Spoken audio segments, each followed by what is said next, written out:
अभी देश के प्रधानमंत्री मोदी साहब का बयान आया जिसमें उन्होंने प्रतिपक्ष के नेता श्री राहुल गांधी जी ने जो लोकसभा में भाषण दिया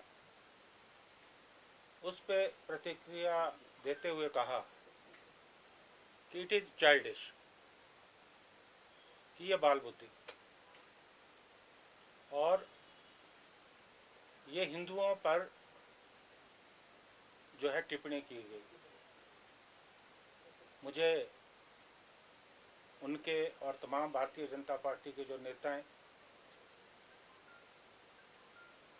जो राहुल गांधी जी के भाषण पे इस तरह की टिप्पणियां कर रहे हैं, ऐतराज़ है। पूरे देश ने उनका भाषण सुना और प्रतिपक्ष के नेता बनने के बाद ये उनका पहला भाषण था।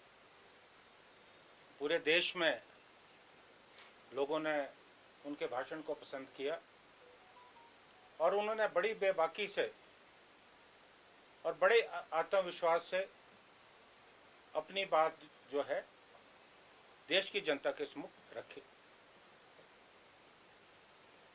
मुझे समझ नहीं आता कि प्रधानमंत्री जी को कहाँ कमियां नजर आई। उन्होंने जो भी टिप्पणी की, कोई भी टिप्पणी उनकी किसी भी धर्म के खिलाफ नहीं थी। उन्होंने हिंदू धर्म का उदाहरण दिया, उन्होंने इस्लाम धर्म का, सिख धर्म का, जैन धर्म का, सिख धर्म का। उन्होंने एक बात कही कि किसी भी धर्म में हिंसा को जगह नहीं, अहिंसा परमो धर्म, और कोई भी धर्म जो है अहिंसा को प्रेरित नहीं करता है। सभी धर्म जो है आपसी भाईचारे, आपसी सद्भाव की बात करते हैं। और जहाँ तक हिंदू धर्म की बात है, हमारा सनातन धर्म है, बहुत महान। हम तो वसुदेव कुटुंबकम की बात करते हैं कि पूरा विश्व जो है एक परिवार है, और अगर पूरा विश्व एक परिवार है तो कहीं भी आपसी द्वेष भावना की बात नहीं आती। मुझे लगता है राहुल गांधी जी की टिप्पणी को उन्होंने तोड़ मरोड़ कर पेश करने का प्रयास किया। भारतीय जनता पार्टी हो, राष्ट्रीय स्वयंसेवक संघ हो,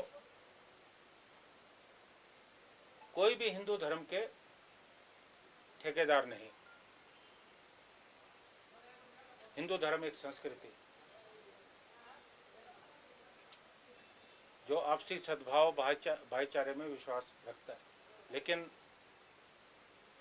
पिछले काफी समय से देश में एक सांप्रदायिक माहौल, एक सांप्रदायिक ध्रुवीकरण करने का जो है प्रयास चल रहा है।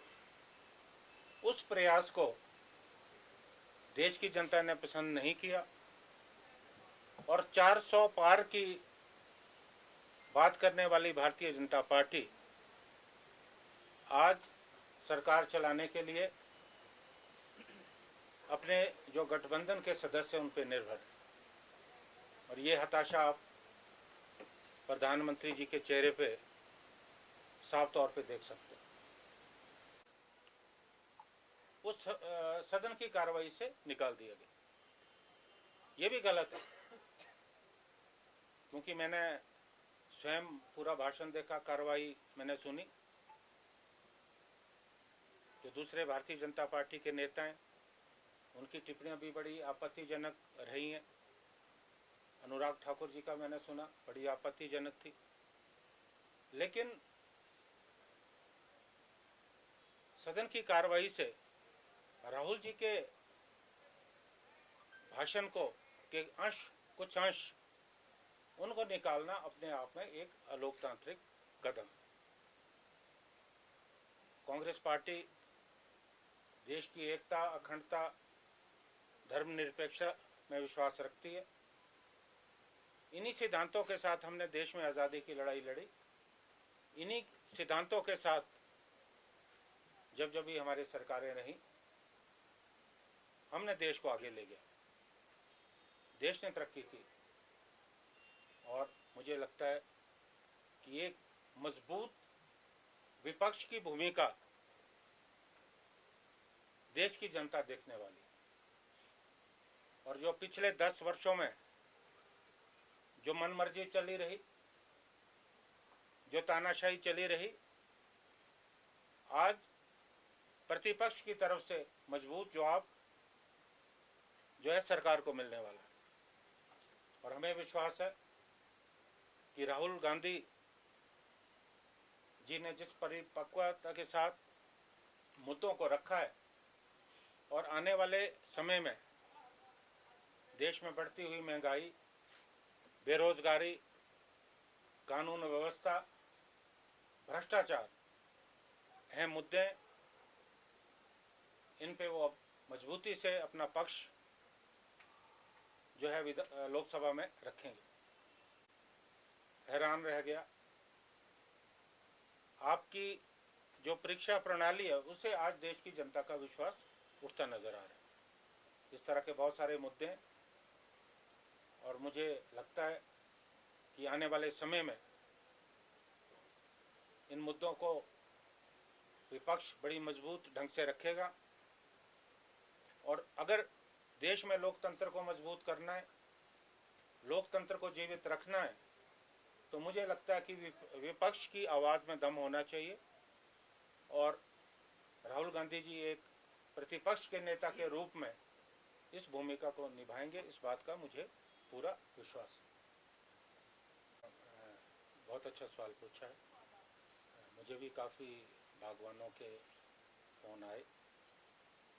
एक बहुत अच्छा निर्णय सरकार ने लिया, जो बहुत बरसों से किसानों और बागवानों की मांग थी कि यूनिवर्सल कार्टन प्रचलन में आना चाहिए। और इस वर्ष से यूनिवर्सल कार्टन प्रचलन में आ रहा है। लेकिन कुछ हमारे जो बागवान हैं, किसान हैं, उनके पास स्टॉक पड़ा है। तो मेरी आज ही बागवानी मंत्री श्री जगत सिंह नेगी जी से बात हुई। मैंने उनके सम्मुख इस मांग को रखा कि जो पेंडिंग स्टॉक है, इस बार सरकार इजाज़त दे कि वो जो पुरानी पेटियां घरों में पड़ी हैं, इजाज़त मिले कि किसान बागवान अपना सेब मार्केट में भेज सकते हैं। लेकिन जो सीलिंग है वो 20 किलो की सख्ती से रहनी चाहिए। और ये छूट जो है केवल इस वर्ष के लिए होनी चाहिए। और जहाँ तक मैन्युफैक्चरिंग की बात है, किसी भी मैन्युफैक्चरिंग कंपनी को यूनिवर्सल कार्टन के अलावा दूसरे कार्टन को बनाने की इजाज़त नहीं होनी चाहिए, मार्केट में बेचने की बिल्कुल इजाज़त नहीं होनी चाहिए। लेकिन जो पेंडिंग स्टॉक है उसको लेकर मेरी बात हुई है और मुझे पूरा विश्वास है कि सरकार जो है निश्चित तौर पे एक पॉजिटिव, एक सकारात्मक निर्णय जो है किसानों और बागवानों के हक में लेगी। और दूसरा मैं ये भी कहना चाहूँगा कि अभी मेरी HPMC के अधिकारियों से बात हुई, अगले 1 हफ्ते के अंदर जो है यूनिवर्सल कार्टन जो है उपलब्ध होगा। और थोड़ा संशय रेट्स को लेके भी था, तो वो भी जो लिस्ट है वो सरकार ने जारी कर दी है। जो रेट्स हैं वो भी जारी कर दी है। और जो है जस्ट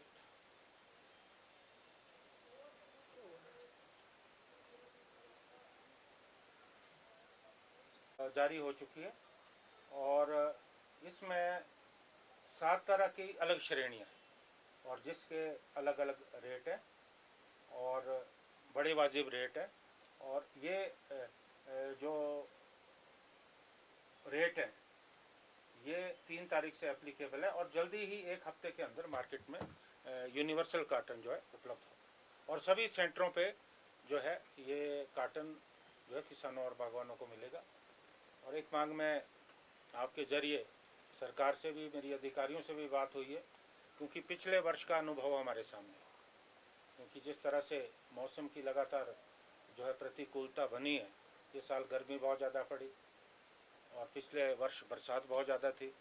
हम तो भगवान से प्रार्थना करते हैं कि पिछले वर्ष की तरह बरसात ना हो, लेकिन अधिकारियों को मैंने अपने क्षेत्र में भी निर्देश दिए हैं, जो भी पीडब्ल्यूडी के आला अधिकारी हैं उनको इस बात को सुनिश्चित करना पड़ेगा कि तमाम जो सड़कें हैं वो खुली रहें। और कई जगह पे मेरे ध्यान में बातें आई हैं कि कलवट बंद है, क्योंकि अगर इस तरह बंद रहे तो बहुत ज़्यादा नुकसान हो सकता है। तो मैंने अपने क्षेत्र में तो अधिकारियों को निर्देश दिए कि तमाम कलवट अगर बंद है उन्हें तुरंत खोला जाए और किसी भी आपात स्थिति से निपटने के लिए पीडब्ल्यूडी विभाग तैयार रहे। और क्योंकि जब सेब सीज़न यौवन पे होगा तो बरसात भी यौवन पे होगी, क्योंकि आपने देखा होगा कि पिछले वर्ष भी इतनी आपदा आई, सड़कें बंद थी, फिर भी सरकार ने इस बात को सुनिश्चित किया कि हमारी एक सेब की एक एक पेटी जो है मार्केट तक पहुँचे। और इस बार भी हमें पूरी उम्मीद है कि हमारे अधिकारी जो है इस बात को सुनिश्चित करेंगे कि कोई भी सड़क बंद नहीं रहेगी और किसानों और बागवानों का सेब जो है वो मार्केट तक पहुँचेगा। और नालागढ़ में मैंने जनसभा को भी संबोधित किया और पत्रकार वार्ता भी की और तीनों जगह पे कांग्रेस पार्टी बड़ी मजबूत स्थिति में, और मुझे लगता है कि हम तीनों जगह पे जो है ये उपचुनाव जीतने वाले हैं, क्योंकि ये उपचुनाव अनावश्यक रूप से जनता पे थोपे गए और इसलिए प्रदेश की जनता ने इसे पसंद नहीं किया। और आपने देखा होगा कि जो 6 उपचुनाव हुए उसमें भी 4 जगह पे कांग्रेस पार्टी जो है जीत के आई है। और मुझे उम्मीद है कि इन 3 उपचुनावों में भी कांग्रेस पार्टी इस वक्त जो है बेहतर स्थिति है।